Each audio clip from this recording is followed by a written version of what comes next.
Hey, it's Brett. This is Brett and some books.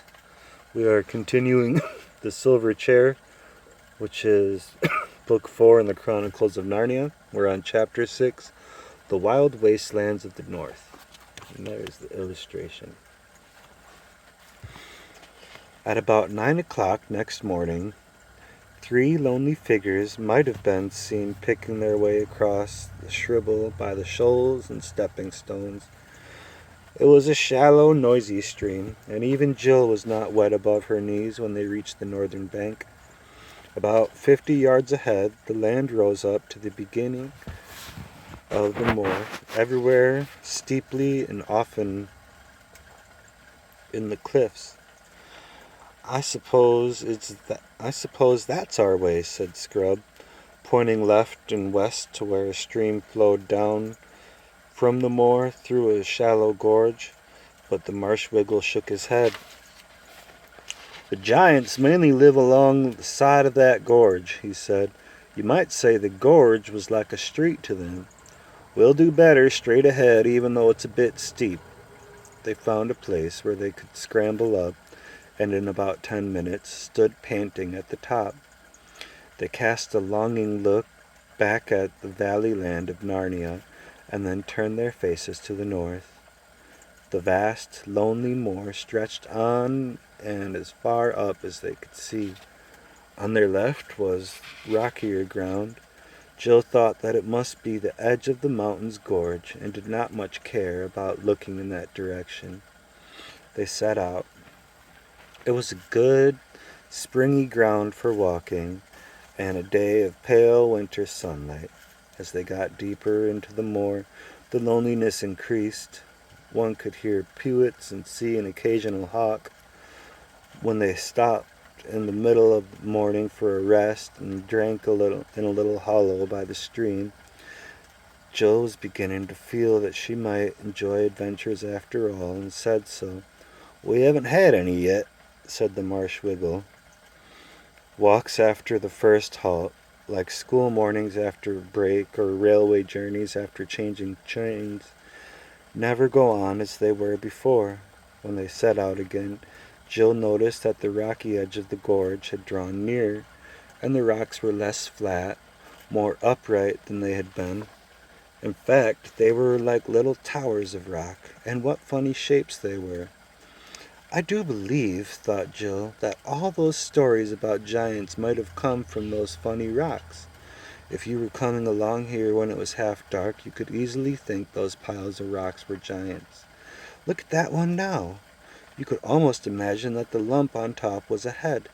It would be rather too big for the body, but it would do well enough for an ugly giant. And all that bushy stuff, I suppose it's heather and birds' nests, really, would do quite well for hair and a beard. And the things sticking out on each side are quite like ears. They'd be horribly big, but then I dare say giants would have big ears, like elephants. And, oh!" Her blood froze.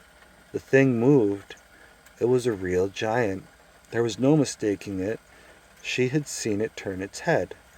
She had caught a glimpse of the great, stupid, puff-cheeked face. All the things were giants, not rocks. There were 40 or 50 of them, all in a row, obviously standing with their feet on the bottom of the gorge, and their elbows resting on the edge of the gorge, just as men might stand leaning on a wall, lazy men on a fine morning after breakfast. "Keep straight on," whispered Puddle Glum, who had noticed them too. "Don't look at them, and whatever you do, don't run. They'd be all after us in a moment." So they kept on, pretending not to have seen the giants. It was like walking past the gates of a house where there is a fierce dog, only far worse. There were dozens and dozens of these giants. They didn't look angry or kind or interested at all. There was no sign they had seen the travelers. Here's the illustration. Then, whiz, whiz, whiz, some heavy object came hurtling through the air, and with a crash, a big boulder fell about 20 paces ahead of them. And then, thud, another 20 feet behind them. "Are they aiming at us?" said Scrub. "No," said Puddleglum. "We'd be a good deal safer if they were. They're trying to hit that cairn over there on the right. They won't hit it, you know. It's safe enough. They're such very bad shots. They play cockshies most fine mornings, and about the only game they're clever enough to understand." It was a horrible time. There seemed no end to the line of giants, and they never ceased hurling stones, some of which fell extremely close. Quite apart from the real danger, the very sight and sound of their faces and voices were enough to scare anyone. Jill tried not to look at them. After about 25 minutes, the giants apparently had a quarrel. This put an end to the cockshies, but it is not pleasant to be within a mile of quarreling giants. They stormed and jeered at one another in long, meaningless words of about 20 syllables each. They foamed and gibbered and jumped in their rage, and each jump shook the earth like a bomb. They lammed each other on the head with great, clumsy stone hammers, but their skulls were so hard that the hammers bounced off again, and then the monster who had given the blow would drop his hammer and howl with pain because it had stung his fingers. But he was so stupid that he would do exactly the same thing a minute later. This was a good thing in the long run, for by the end of an hour all the giants were so hurt that they sat down and began to cry. When they sat down, their heads were below the edge of the gorge, so that you saw them no more, but Jill could hear them howling and blubbering and boo-hooing like great babies, even after the place was a mile behind. That night they camped on the bare moor, and Puddleglum showed them the children how to make the best of their blankets by sleeping back to back. The backs keep each other warm, and you can have both blankets on top. But it was really chilly even so, and the ground was hard and lumpy. The marsh wiggle told them that they would feel more comfortable if only they thought how very much colder it would be later on and farther north, but this didn't cheer them up at all. They traveled across Ettin's moor for many days, saving the bacon and living chiefly on the moorfowl. They were not, of course, talking birds, which Eustace and the Wiggle shot. Jill rather envied Eustace for being able to shoot. He had learned it on his voyage with King Caspian. As there were countless streams on the moor, they were never short of water. Jill thought that when, in books, people live on what they shoot, it never tells you what a long, smelly, messy job it is plucking and cleaning dead birds, and how cold it makes your fingers. But the great thing was that they met hardly any giants. One giant saw them, but he only roared with laughter and stumped away about his business. About the 10th day, they reached a place where the country changed. They began to approach a northern edge of the moor and looked down a long, steep slope into a different and grimmer land. At the bottom of the slope were cliffs. Beyond those, a country of high mountains, dark precipices, stony valleys, ravines so deep and narrow that one could not see far into them, and rivers that poured out of echoing gorges to plunge suddenly into black depths. Needless to say, it was Puddleglum who pointed out a sprinkling of snow on the more distant slopes. "There'll be more on the north side of them, I shouldn't wonder," he added. It took them some time to reach the foot of the slope, and when they did, they looked down from the top of the cliffs at a river running below them from west to east. It was walled in by precipices on the far side, as well as on their own, and it was green and sunless, full of rapids and waterfalls. The roar of it shook the earth even where they stood. "The bright side of it is," said Puddleglum, "that if we break our necks getting down the cliff, then we're safe from being drowned in the river." "What about that?" said Scrub, suddenly pointing upstream to their left.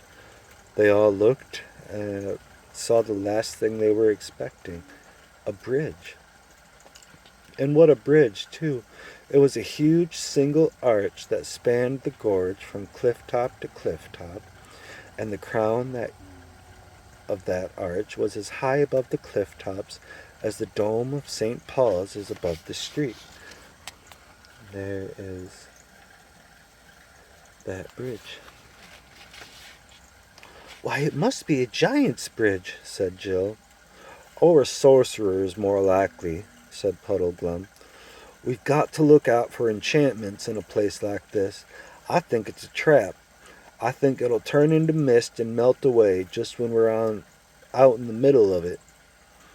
Oh, for goodness sake, don't be such a wet blanket, said Scrub. Why on earth shouldn't it be a proper bridge? Do you think any of the giants we've seen would have sense to build a thing like that? Said Puddleglum. But it mightn't have been built by other giants, said Jill. I mean by giants who lived hundreds of years ago and were far cleverer than the modern kind.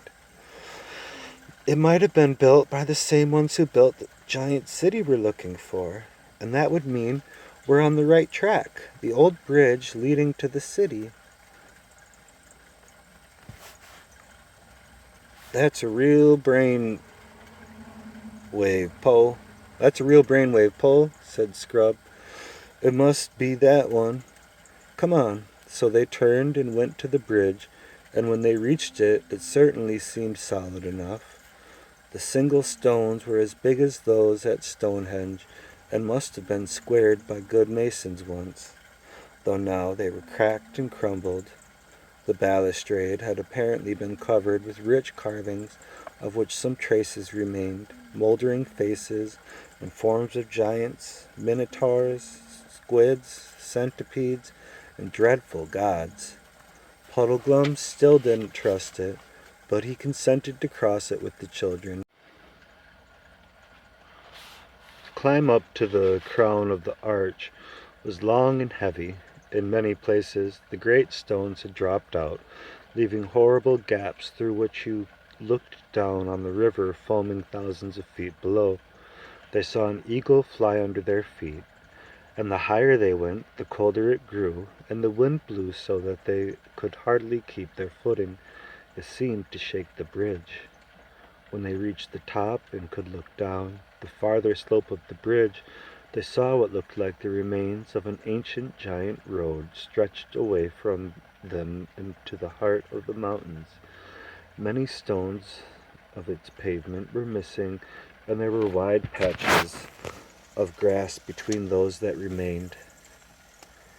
And riding toward them on the ancient road were two people of normal, grown-up human size.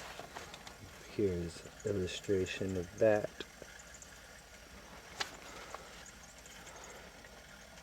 Keep on, move toward 'em, said Puddleglum. Anyone you might meet in a place like this is as likely not to be an enemy, but we mustn't let them think we're afraid. By the time they had stepped off the road, or off the end of the bridge onto the grass, the two strangers were quite close. One was a knight in complete armor with his visor down. His armor and his horse were black. There was no device on his shield and no banneret on his spear. The other was a lady on a white horse, a horse so lovely that you wanted to kiss its nose and give it a lump of sugar at once.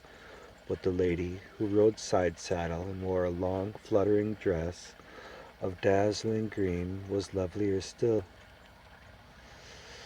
"Good day, travelers!" she cried out in a voice as sweet as the sweetest bird song, trilling her R's delightfully. "Some of you are young pilgrims to walk this rough waste."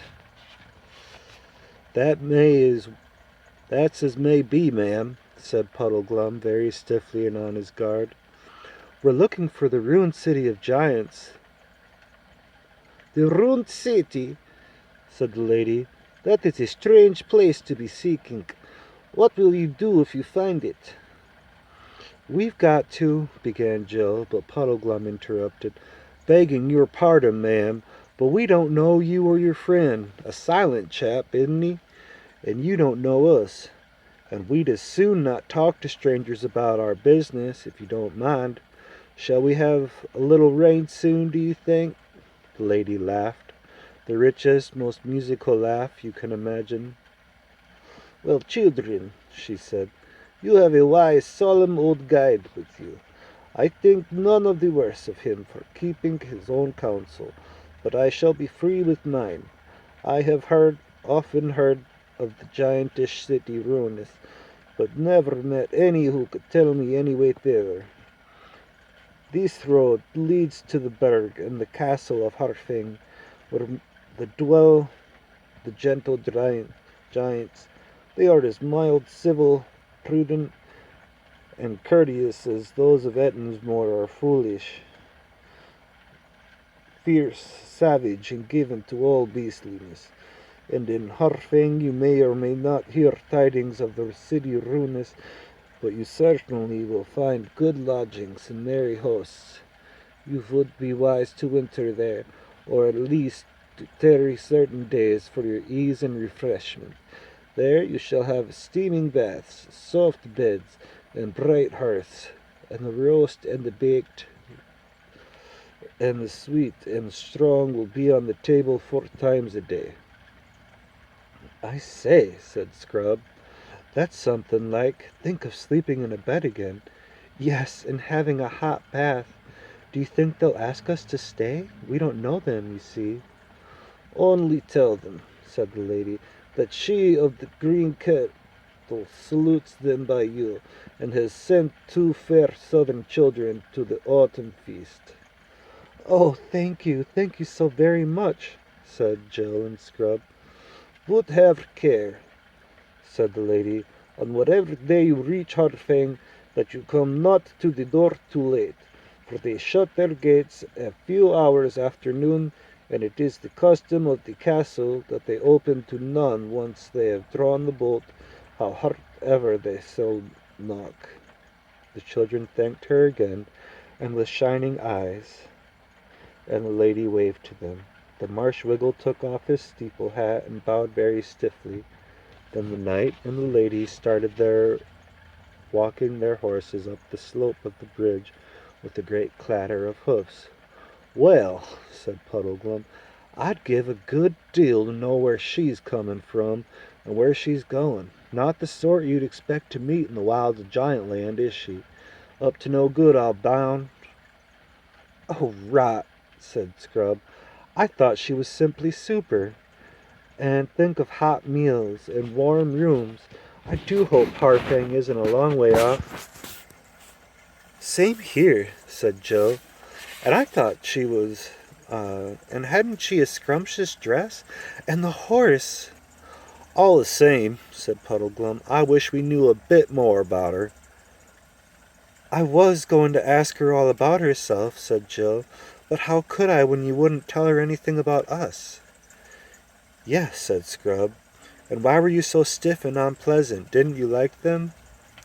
"Them?" said the Wiggle. "Who's them? I saw only one." "Didn't you see the knight?" asked Joe. "I saw a suit of armor," said Puddleglum. "Why didn't he speak?" "I expect he was shy," said Jill. "Or perhaps he just wants to look at her and listen to her lovely voice. I'm sure I would if I was him." "I was wondering," remarked Puddleglum, "what you'd really see if you lifted up the visor of that helmet and looked inside." "Hang it all," said Scrub. "Think of the shape of the armor. What could be inside except a man?" "How about a skeleton?" asked the Marsh Wiggle, with ghastly cheerfulness. "Or perhaps," he added as an afterthought, "nothing at all. I mean, nothing you could see. Something invisible." "Really, Puddleglum," said Jill with a shudder, "you do have the most horrible ideas. However do you think of them all?" "Oh, bother his ideas," said Scrub. "He's always expecting the worst, and he's always wrong. Let's think about those gentle giants and get on to Harfang as quickly as we can. I wish I knew how far it is."